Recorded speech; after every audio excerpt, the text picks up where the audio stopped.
A modular specification is one in which the content is divided into units or modules, each of which is assessed separately. The modules can be taken in different sessions throughout the year, for example in January, March or June.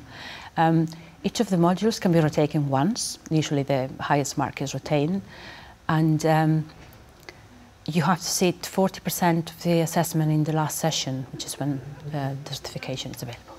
Since 2009, all OCR GCSEs are modular. This change happened following a 14-19 education reform. At that time, the QCA revised the subject criteria for GCSEs and recommended that GCSEs would have a more up-to-date content, and they would encourage development of students' personal learning and thinking skills.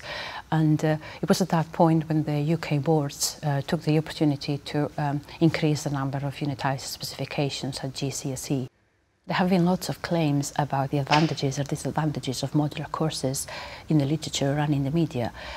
So the Cambridge Assessment Research Division decided to do some investigations into this area in order to find out if those claims had a base or not. Our research showed that modular assessment suited some subjects in a different way than others, and that there was justification for both assessment rules to coexist. For example, we found out that if you take students with the same prior attainment in English, those following a linear assessment route obtain higher grades than those following a modular one. We found the opposite for mathematics students.